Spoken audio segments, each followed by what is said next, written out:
Pernah kepikiran nggak gimana kalau mitos-mitos kuno tentang raksasa itu ternyata bukan cuma cerita?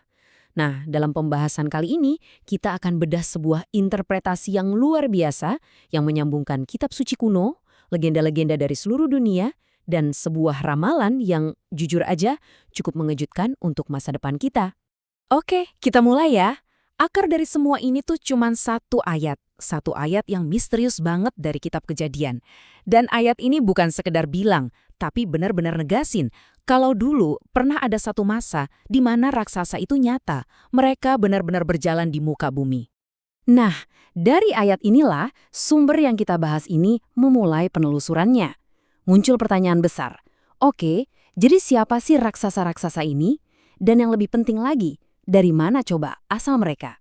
Menurut sumber ini, ya, Kejadian pasal 6 itu bukan dongeng biasa. Ini dianggap sebagai catatan sebuah anomali, sebuah peristiwa yang gila banget, yaitu persatuan antara makhluk dari langit sama manusia.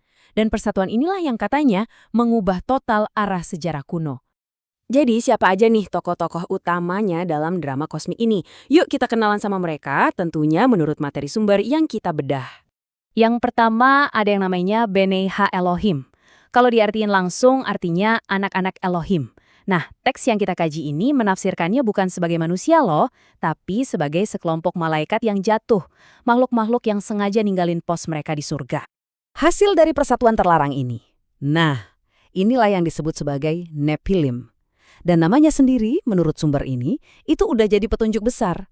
Nephilim itu dari kata Ibrani nafal, yang artinya jatuh. Nyambung kan?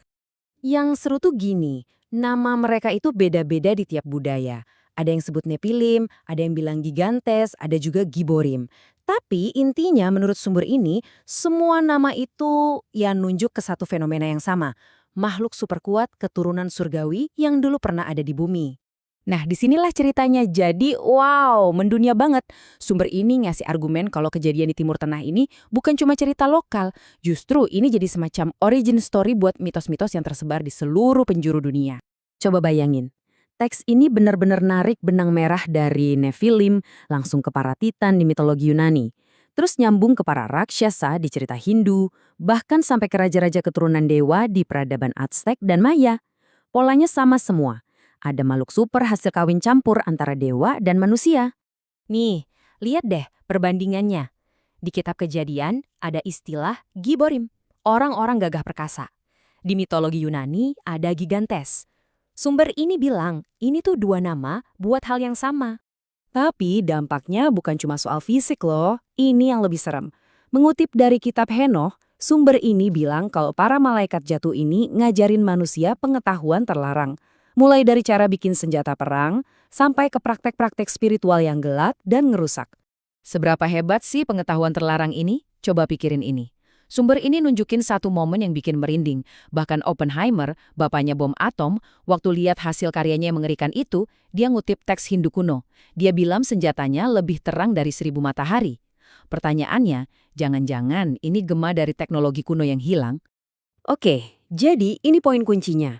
Sumber ini ngasih sebuah teori yang kalau dipikir-pikir cukup masuk akal. Kekuatan super dan pengetahuan canggih dari para Nephilim inilah yang mungkin jadi jawaban buat salah satu misteri arkeologi terbesar. Gimana caranya orang-orang zaman dulu bisa ngebangun struktur-struktur megalitik yang mustahil itu? Kita ambil contoh Baalbek di Lebanon. Di sana itu ada satu bongkah batu, satu doang ya, beratnya lebih dari 1.200 ton. Biar kebayang, itu sama kayak berat 3 pesawat jumbo jet digabungin. Nah, sumber ini make ini sebagai bukti. Gila aja, ini jelas bukan kerjaan manusia biasa. Dan kerusakannya nggak berhenti di situ. Nggak cuma soal bangunan dan perang. Menurut interpretasi ini, ceritanya jadi makin kelam. Para malaikat jatuh ini katanya juga mulai main-main sama genetika. Mereka bikin hibrida manusia hewan, tujuannya untuk ngerusak cetak biru kehidupan itu sendiri. Oke, dari sejarah kuno yang kelam ini, sekarang kita banting setir. Sumber ini ngebawa kita ke sebuah ramalan yang jujur aja cukup bikin kaget tentang masa depan. Nah, ayat ini kuncinya. Menurut sumber ini, peringatannya itu bukan cuma soal zaman udah rusak secara umum, bukan. Ini katanya adalah ramalan tentang pengulangan secara harfiah. peristiwa-peristiwa spesifik yang dulu terjadi di zaman Nuh bakal kejadian lagi. Pertanyaannya jadi gini, siapa sih mereka yang disebut di ramalan itu? Yang lagi makan, minum, kawin-mawin, apakah itu cuma kita, manusia pada umumnya? Atau jangan-jangan maksudnya sesuatu yang lain? Sesuatu yang sangat spesifik yang cuma ada di zaman Nuh? Nah, argumen dari sumber ini kuat banget. Mereka bilang kata mereka itu secara spesifik nunjuk ke persatuan para malaikat jatuh dan perempuan manusia.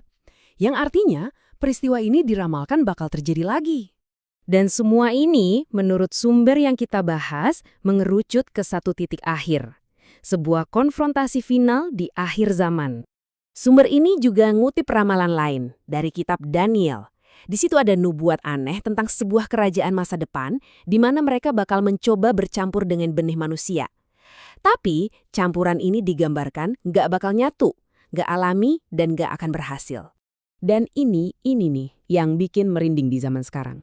Kalau pencampuran ini nggak alami, berarti bukan lewat perkawinan biasa kan? Pertanyaannya, apakah ramalan ini sebenarnya ngomongin tentang kerusakan genetik, tapi lewat teknologi modern, kayak rekayasa genetika misalnya? Disinilah teori ini mencapai puncaknya. Sumber ini berspekulasi kalau kerusakan DNA manusia yang terakhir ini bisa jadi terkait sama tanda binatang. Sebuah upaya pamungkas untuk mengubah apa artinya menjadi manusia yang pada akhirnya secara teologis bikin manusia nggak bisa diselamatkan lagi. Jadi, materi yang kita bedah ini ninggalin kita dengan satu pertanyaan besar. Apakah semua ini cuma sekumpulan cerita kuno yang menarik? Atau jangan-jangan ini adalah sebuah cetak biru, sebuah peringatan tentang apa yang akan datang?